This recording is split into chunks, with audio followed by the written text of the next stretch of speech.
Subscribe कीजिए हमारे channel जिक्र रसूल को और बेल आइकन को प्रेस कीजिए जिससे आपको हमारे न्यू वीडियो की नोटिफिकेशन मिलती रहे। तो नाज़रीन अस्सलाम वालेकुम वरहमतुल्लाहि वबरकातुहू। आज का बयान सबसे बेहतरीन रहेगा कुर्बानी के सिलसिले से अमीर अहले सुन्नत। तो चलिए शुरू करते हैं हज़रत इलियास कादरी का बयान। का गोश्त तकसीम करने में क्या हिकमत है? कुर्बानी गोश्त तकसीम जो होता है इससे एक तो मोहब्बत बढ़ती है, जैसे रिश्तेदारों में दिया भले वहाँ कुर्बानी होती है, मोहब्बत बढ़ती है, सवाब मिलता है, दिल में खुशी दाखिल होती है। दूसरा गरीबों को जिनको गोश्त मुयस्सर नहीं होता तो बकरीद के दिनों में अच्छी मिकदार में गोश्त मिल जाता है तो उनका भी काम हो जाता है। पड़ोसियों के साथ एक हुस्न सुलूक का मौका मिलता है, अजीजों के साथ रिश्तेदारों के साथ सिले रहमी का मौका मिलता है। खुद अपने बच्चे भी चांपे वगैरह खा लेते हैं, वरना कहाँ मतलब इतना गोश्त तो सारा साल तो नहीं मिलता ना। बाद वो गरीब होते हैं उन तक गोश्त पहुंच जाता है।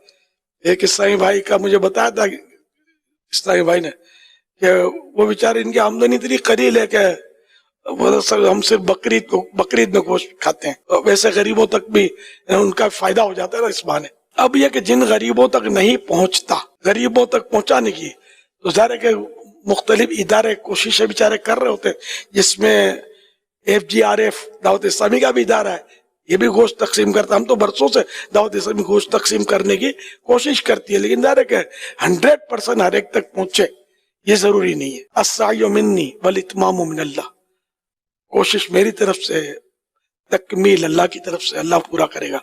तो हमें कोशिश करनी चाहिए कि ज्यादा से ज्यादा गरीबों तक गोश्त पहुंचे।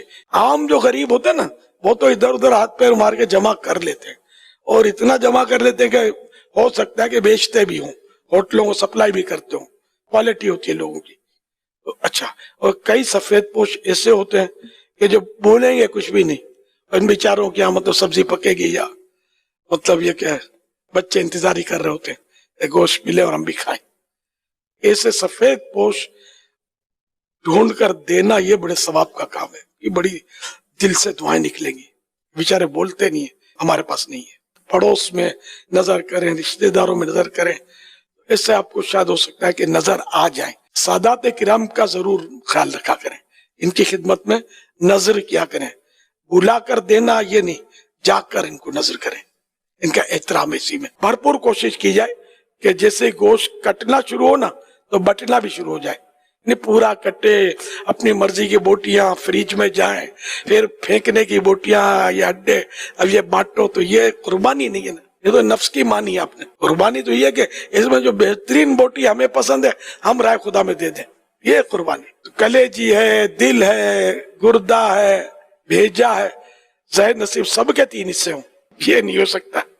अपनी वजन की चीज का 3 हिस्सा शायद ही कोई करता हो कि तीसरा हिस्सा हमने रखा, एक हिस्सा किसी अजीज रिश्तेदार के पास, एक हिस्सा गरीब के घर गया कि भले इनके बच्चे भी मगज फ्राई करके खा सकें। लेकिन ये नाम भी नहीं सुना होगा बच्चों ने कि ये कोई सर में ऐसी चीज भी निकलती है जो खाई जाती है। गरीबों की बात कर रहा हूँ, ये महंगी चीजें हैं, तो भले किसी को भी दें, आप अपना एहसान नहीं रखें, अल्लाह ने आपको दिया है, आपका क्या कमाल है। 100 में से 1 या 2 हिस्से अकीके के भी हो सकते हैं, बिल्कुल हो सकते हैं। तकर्रुब इल्लाह का जो भी काम हो, देखिए जिसका ताल्लुक इबादत से है ना, वो उसमें हिस्सा हो सकता है।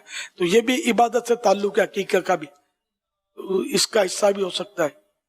शायद जैसे उधर किसी पर दामो वाजिब हुआ है और उसने जानवर लिया बड़ा, तो उसमें हज की कुर्बानी के शुक्राने का भी हिस्सा वो डाल सकता है, दम का हिस्सा भी डाल सकता है। ये भी तकर्रुब इल्लाह का है।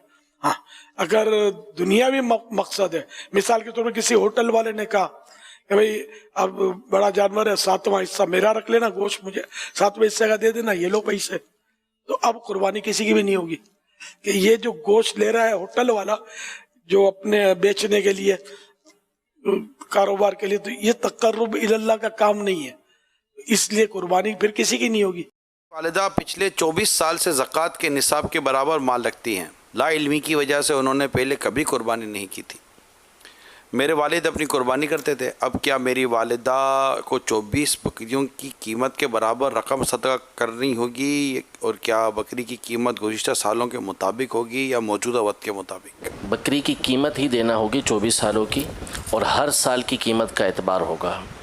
اب یہ ان کو حساب خود نکلوانا پڑے گا کہ ہر سال کی قیمت کیا بنتی ہے، تو اس سالوں کے حساب سے 24 سال کی ان کو بکریوں کی ہر سال کی ایک بکری کی قیمت ادا کرنا ہوگی۔ جس سال قربانی نہیں کی تھی، جی سپوز کرو 10 سال پہلے نہیں کی تھی، اب توفیق مل رہی ہے کہ احساس ہوا، توبہ تو کرنی ہے کہ واجب ترک ہوا، اور اب اس کی قیمت آپ فرما رہے ہیں اس وقت جو بکری کی قیمت تھی۔ جی دوسری بات، اس میں زکوٰۃ کا نصاب نگران شورا نے بیان کیا ہے، تو زکوٰۃ کا نصاب الگ ہے، اور بہرحال جس کے پر زکوٰۃ واجب ہے اس کا نصاب الگ ہے، اور قربانی کا نصاب الگ ہے۔ تو اگر زکوٰۃ واجب ہو رہی ہے تو قربانی بدرجہ اولا اس کے پر واجب ہوگی۔ دوسرے دن جلدی کٹنے شروع ہو جاتے ہیں۔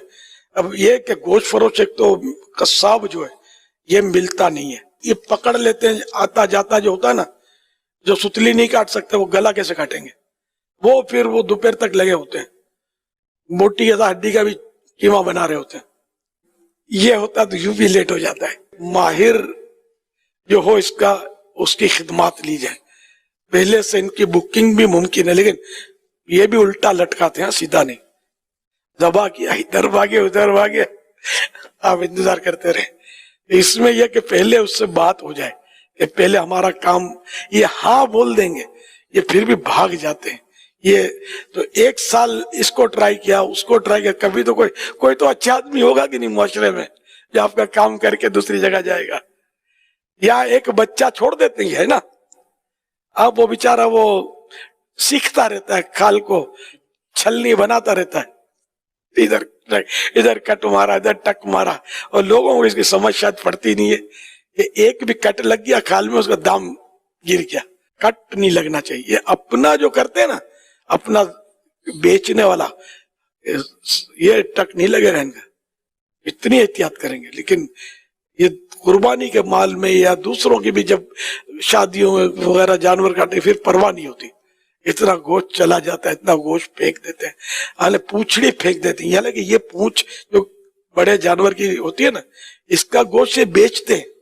عام دنوں میں یہ کچھ بھی نہیں پھینکتے، یہ سب بکتا ہے، جو گوشت ہے اس کو پھینکنا تو مجھے تو بالکل اسرافی نظر آ رہا ہے کہ یہ تو گوشت ہے، یہ تو وزن سے دیتے ہیں۔ اسی طرح یہ پوری سری پھینک دی جاتی ہے، یا سری میں صرف زبان کاٹ کے دے دیتے ہیں، حالانکہ عام دنوں میں یہ اس کو وزن سے بیچ رہے ہوتے ہیں۔ یہ آدمی کرے کیا، اتنا مسئلہ ہوتا ہے، کھال میں اتنا گوشت ضائع ہو رہا ہوتا ہے۔ چھچڑے کے نام پر یہ نکال لیتے ہیں بوٹیاں، چربی کے نام پر بوٹیاں نکال لیں گے، اور یہ اپنے پھینکنے کی ٹوکری میں پھینک دیتے ہیں، اس سے الگ وہ پیسے کما رہے ہوتے ہیں۔ یہ چاہے وہ بکرا ہو چاہے بیل ہو، اگر جنگلی ہے تو قربانی نہیں ہوگی۔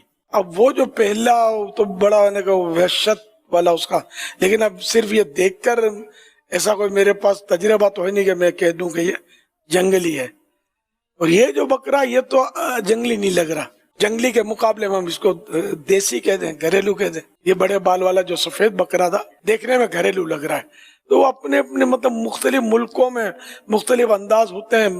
تو یہ کسی ملک کا ہوگا جس میں یہ بڑے بڑے بال والے بکرے پائے جاتے ہوں گے اور لوگ پالتے بھی ہوں گے، اور لگ بھی پالتو رہا ہے۔ جنگلی بکرا تو پال نہیں سکتے نا، وہ تو ہوتا ہی جنگلی ہے، اس کا مطلب یعنی کہ شاید وہ مانوس نہ ہوتا ہو۔ ہمارا ملک پاکستان کا تو پہاڑی بکرا جو یہ قومی جانور ہے، مار خور اس کو بولتے ہیں۔